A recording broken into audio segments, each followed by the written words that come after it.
place. Je m'en doute un peu. Est-ce que vous trouvez ça facile, vous, d'arriver à la fin de l'histoire sur son cheval blanc et de disparaître dans le décor de carton-pâte sans avoir dit un seul mot? Eh bien, moi, madame, figurez-vous que j'en ai assez de faire de la figuration, même que j'appelle ça faire de la figuration. Mieux vaut faire une figuration intelligente et faire bonne figure que de taper un premier mot et de se casser la gueule. N'est-ce pas, mesdames?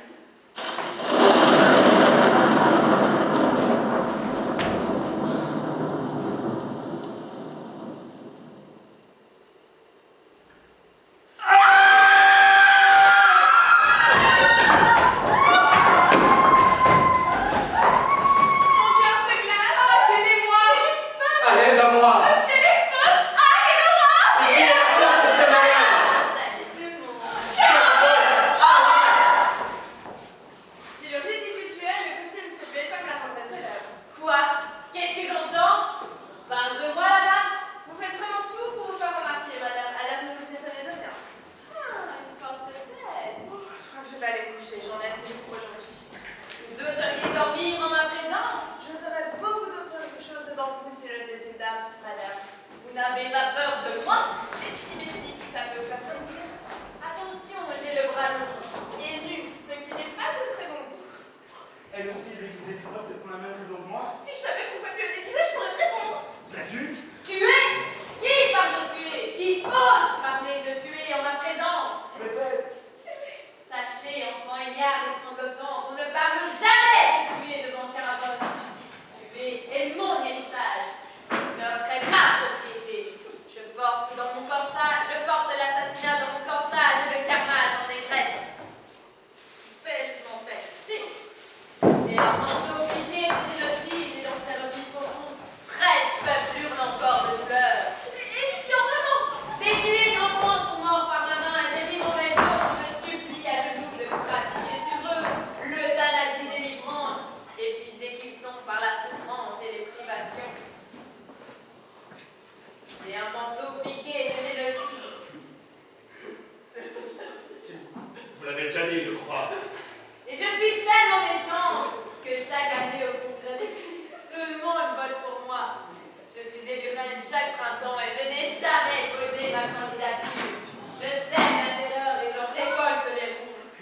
Je piétine le blé et je pige bonne livrée.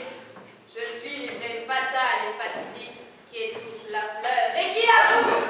Mais non, je suis un peu folle. Qui ose m'interrompre dans mon envolée? Pas moi, je dors. Et ma beauté foudroyante ravage le pays des siècles. Oui, je suis passée à travers toutes les époques en piétinant un tapis d'or. Stupide devant ma beauté, paraît humiliée jusqu'au supplice.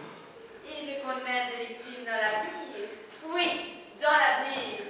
Des hommes qui ne sont pas encore nés se meurent déjà d'amour pour moi et s'épanent déjà jusqu'à la suffocation. Pour moi, mon corps de rêve, ma bouche dédaigneuse aux lèvres les plus. Mes paupières lourdes comme un rideau de théâtre après un triomphe, mes narines transparentes comme les ailes d'un papillon nocturne et dangereux, et mes oreilles délicates comme un coquillage lavé par la mer et cristallisé par son sel. Enfin bref, je suis tellement belle que tous les hommes passés, présents et futurs sont mes esclaves consentants et serviles.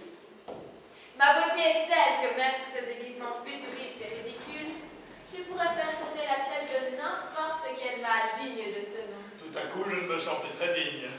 Je suis belle! Ah non, c'est moi. Je suis belle et tellement méchante! Il a même pas de ça sous les yeux. Je suis méchante! Ça peut lui demander la recette de son maquillage. Je suis méchante! Je ne comprends pas tout ce qu'elle dit, mais j'ai comme l'impression qu'il n'est pas très sympathique. Je suis méchante! Moi, je comprends ce qu'elle dit et je vois bien que je leur en dis un peu. Si le ridicule tuait, cette gamelle hystérique aurait déjà son épitaphe gravé sur son tombeau de famille, et depuis longtemps. Au fond, je suis qu'une affreuse petite bourgeoise. Quoi?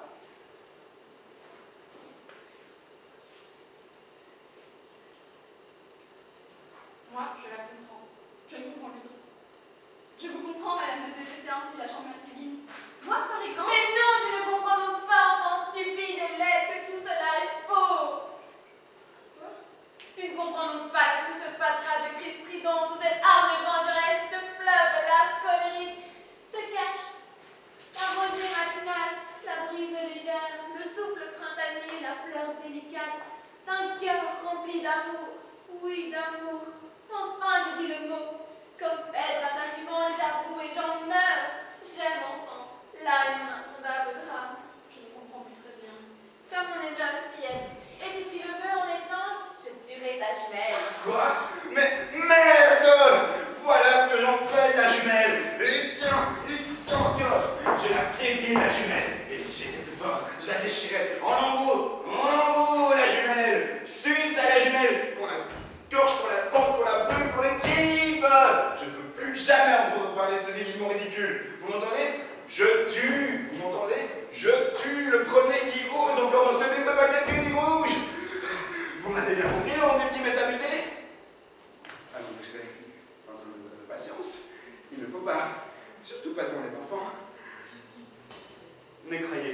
viens de dire, les enfants? C'était pour rire. J'espère que je vous ai fait une belle grosse peur, mais tout ça c'était une blague. Je suis un petit pousset bien docile, et jamais je ne me fâche. Après tout, si un malentendu règne depuis ce matin, c'est bien la faute, n'est-ce pas? Parce que je suis déguisé en petit chapeau rouge. Parce que j'avais envie de me battre. La jumelle est bien pas partie. Oh, je suis tout seul, non. Faudrait que ça laisse un peu. Et quoi, encore, tu voudrais peut-être que je fasse une caution intellectuelle à ton niveau? T'arrêtes?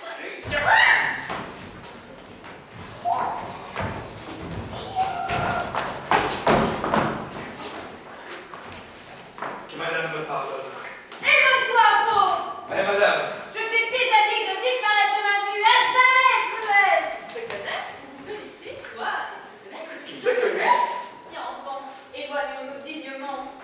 mais madame, pardonnez-moi d'insister ainsi, mais l'heure de mon repas est largement dépassée et il se trouve que cet tendant était justement sur mon menu. Monte, tu me verras donc toujours tout. Pourquoi ne grignotes-tu pas l'autre jumelle, hein? Pourquoi précisément celle-ci, hein? Uniquement parce qu'elle est à moi, parce que j'ai tendance à m'attacher à elle et à me l'attacher. Tu veux donc me dépouiller jusqu'à l'os? Madame, pas de retenue s'il vous plaît, devant tous ces gens que vous êtes censés effrayer, et devant ces enfants qui sont venus ici avec l'espoir que vous pourriez passer des prisons partout et qu'ils rentreraient chez eux en mourant de peur, s'il vous plaît. Mais quels enfants je ne vois ici qu'une bande de petits animaux négligés, négligeables et que je néglige. Et pour ce qui est de toi, ne pose plus jamais ton regard animal sur moi, tu m'entends? Jamais! C'est vraiment ce qu'on peut appeler une volte-face catégorique, hein. Elle arrive ici en lionne et repart en brebis. Je devrais peut-être en profiter pour lui demander de me faire bonheur, après tout. Je suis la reine. Elle aurait dû me saluer au moins. Carabosse ne salue jamais. Bonjour, Anne, ça va? Vous osez me demander comment ça va? Vous osez? Vous? Voilà pourquoi Carabosse ne salue jamais. Vous qui êtes la cause de tout, vous me faites infirme, vous disparaissez pendant des années et ensuite, hop, bonjour Anne, comment ça va? Et vous croyez vous en tirer comme ça? Vous venez jusqu'ici me narguer et je vous laisserai rire de moi sans réagir? Je vais mal, Marlène, très mal, merci à vous. Au lieu de se décoiffer devant moi, les hommes se déculottent à force de rire. Je vais peur aux enfants de 2 ans et les criards se signent sur mon passage. Hier encore, un petit berger a failli avaler son flûteau en me voyant et s'est jeté à genoux en hurlant un serpent, un serpent! Ne t'en faisons pas pour si peu, un jour je t'en reviendrai. Un prince? Un prince? Un prince? Ah non! Mais je n'en veux plus de votre prince! J'en ai assez d'attendre et d'attendre et d'attendre pendant que ma peau sèche et tombe en plaques! Nous en avions justement un de prince sous la main. Et voyez! C'est donc ça ma récompense pour ton année de souffrance? Alors je préfère encore laver les planchers de martyrs toute ma vie plutôt que de finir mes jours dans les bras d'un pareil manche à balai. J'en ai assez des garçons dégracés que vous m'envoyez régulièrement comme si je une ogresse dans le carrier. Je veux un homme, un vrai! Oui! Moi, je sais déjà que j'enlèverai sur mon cheval bête. Et mon cheval ne serait pas à la maison nécessairement humain. Madame, votre compagnie m'est fort agréable, mais de bien vilain borborigme me monte de mon estomac vide et je ne voudrais pas vous imposer mes indispositions. J'aime quand le preux rougit. Je déteste quand la princesse pâle s'approche de trop près du loupreux. J'ai cru remarquer que ce loup que chez une certaine sorcière de la connaissance des réactions plutôt bizarroïdes et anormales. J'ai cru